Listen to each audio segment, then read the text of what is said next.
I don't know who needs to hear this, but Halloween costumes aren't historically accurate. Hello everybody and welcome back to my channel. We're over halfway to our first 100 and I am just so grateful for everyone who's decided to subscribe and join our little family. So I can't wait till we hit our first 100 because I have a special surprise planned. If you are a subscriber, thank you so much for being here and thank you for your support. And if you are new here, hello, my name is Marie and I hope you enjoyed this video and maybe decide to subscribe. Without further ado, let's get started. I am a historical costumer.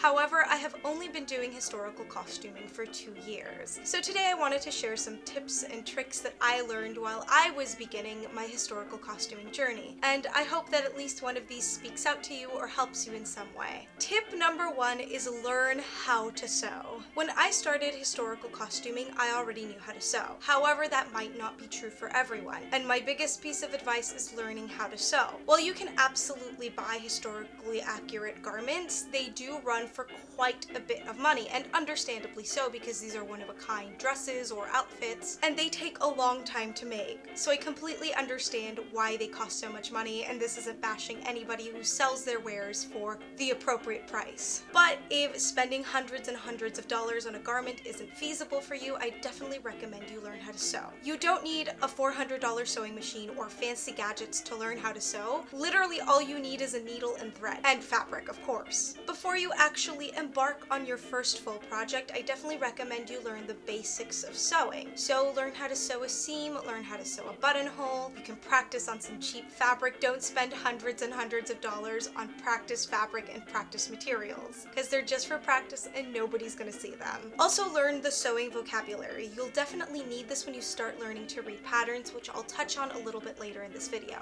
So how exactly do you learn how to sew? Well, there's a lot of super informative sewing beginners tutorials here on YouTube, and I do teach a sewing class over on my Patreon, so if you're interested in joining that, I will leave the link down below. There's also a ton of sewing books and manuals, whether you're a beginner or more advanced, because there might be techniques that you don't know how to do. Trust me, there's a lot of techniques that I don't know how to do. And I've been sewing for a very long time.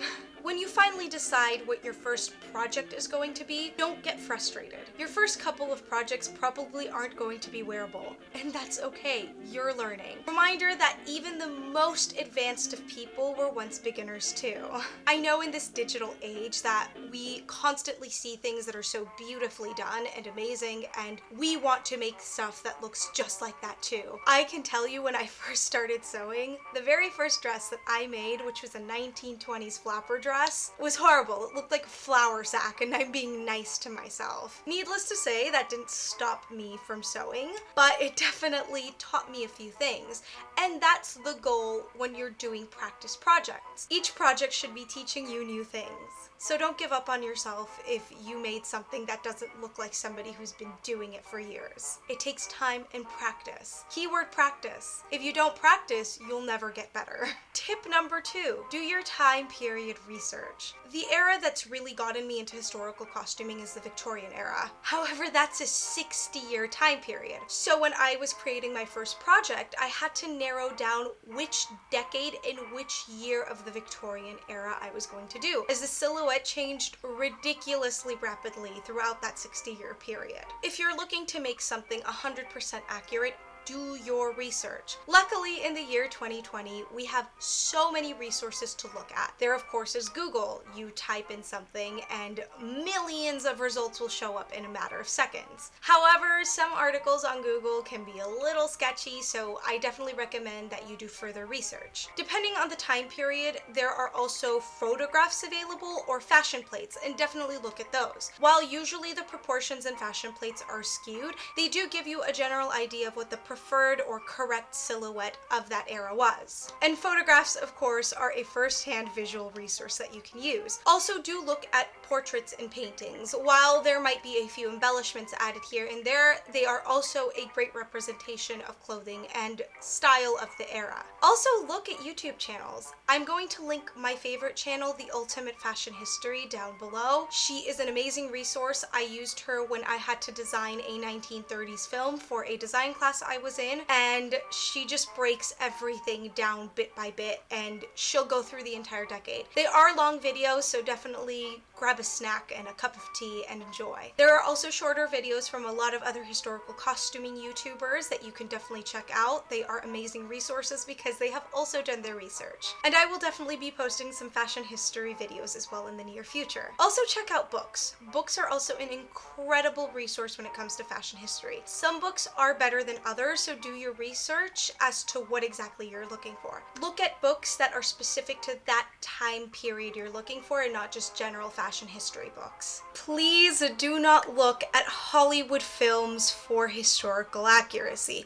There are some great Hollywood films, most recently Emma, that have amazing historical accuracy in them, but they tend to be the exception as opposed to the rule. I guess Hollywood has decided to sacrifice historical accuracy for sexiness, and of course budget plays a huge role. But when I'm talking about historical accuracy, I mean silhouette, because I understand that getting those fabrics and those threads that were historically accurate can be very expensive and not always exactly feasible to a movie company, and just the demands that have to be met in a set. I have worked in film, so I completely understand, and I am not bashing Hollywood costume designers, because at the end of the day, they have to answer to their higher ups. Also, I said this in the beginning of the video, don't look at Halloween costumes. The mass-produced ones, just don't. I made a TikTok about this if you want to look it up. It's at Fairest on TikTok. Tip number 3, don't forget the unmentionables. Undergarments are quite literally the foundation of your entire garment, and they're very important. You could make the most amazing Rococo era court gown, and it could be so lavish and decorated, but if you're not wearing the proper undergarments, it will literally fall flat. So in your research, which I know I'm stressing so much, but research is very important in historical costuming, research the undergarments appropriate to the period. Now, like I said before, you don't have to spend an arm and a leg on 110% historically accurate undergarments. If you have the skill level to make your own undergarments, definitely go for it. But if you don't, you can definitely buy historically accurate undergarments online or in certain stores. However, because these take a long time to craft, they do tend to run for quite a bit of money. So if buying expensive undergarments isn't financially feasible for you and you don't really know how to sew undergarments, don't fret. You can actually use everyday clothing and make it double as undergarments. The key to doing this is creating the silhouette that helps pad out or flesh out the dress. For example, I'm going to use Edwardian because this is a trick that I've used for a lot of my Edwardian garments until I actually made my undergarments. Buy a cheapish corset that's in the similar silhouette of what an Edwardian corset would be. These shouldn't be too hard to find, and they can typically run from $20 to $50 online, so do check those out. And you can use a long skirt as a petticoat and put some padding underneath if you want fuller hips. And you can use an everyday slip as a chemise.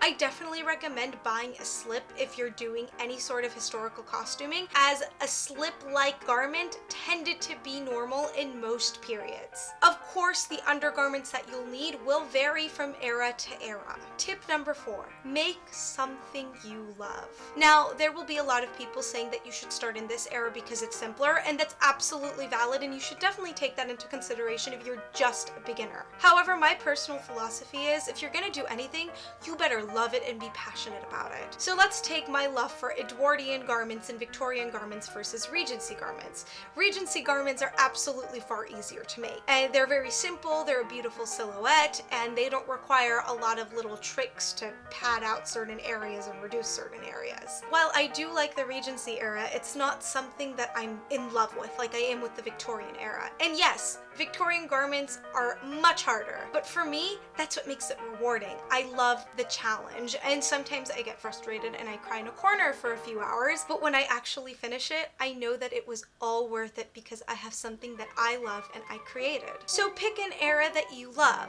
Yes, definitely if there's an era that you're very much in love with, but it's extremely complicated and you just cannot wrap your brain around how those garments would be made, do start with something simpler. I recommend you start with an era that actually have have patterns available to them. Now, thanks to the internet and a lot of people doing a lot of research, a lot of patterns that we can buy today, even from Joanne, are very historically accurate. And most eras have patterns that belong to them. However, there are a few where it's a little shaky or wobbly, but I definitely recommend you start off with an era that there are patterns available for, as opposed to drafting your own patterns.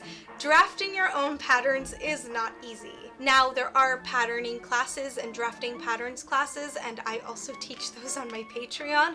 This is just one big long Patreon ad, but again, my link is down below if you are interested in joining. The most important thing is to make something that you love, and hey, it's okay to remake things. Most of us make mock-ups because the first time it's not going to come out perfect, and there are going to be fit issues and measurement issues. Nobody's perfect. And remember, historical costuming is a journey, and it will have its ups and it will have its downs. That doesn't mean you're not talented or you're not good enough. Just keep pushing. Remember, this is a hobby, and at the end of the day, we're all nerds in costumes. That is it for today's video. Thank you so much for watching. And if you enjoyed today's video, please subscribe if you're not already. Like, turn the notification bell on, and comment what your favorite historical costuming era is. If you want to see more of my sweaty, poorly lit face, and it was very poorly lit today because I use sunlight as my light, feel free to check me out on TikTok and on Instagram. I post at least 5 times a week on TikTok, and I post whenever I want on Instagram. I will leave my handle to both my TikTok and my Instagram in the description box below. And if you want to tag me in some of the historical costumes that you've made on Instagram, please do. Or on TikTok if you've made historical costuming videos. I definitely would love to check those out, support, and follow. If you enjoy my content and you would like to see more exclusive behind the scenes content and take classes with me, please consider subscribing to my Patreon. I love to make content for you guys, but the pandemic has hit extremely hard for me, so I'm just trying to make a little bit of extra cash so I can continue to make content for you guys. So if you can, or if you'd like to, please feel free to subscribe to my Patreon. The link will be down below, and you will earn my undying loyalty, love, and a few little goodies. Thank you so much for watching. I am so grateful that you are such lovely people and that I'm part of such a wonderful community. Have a lovely and safe week, and I'll see you all in my next video. Bye!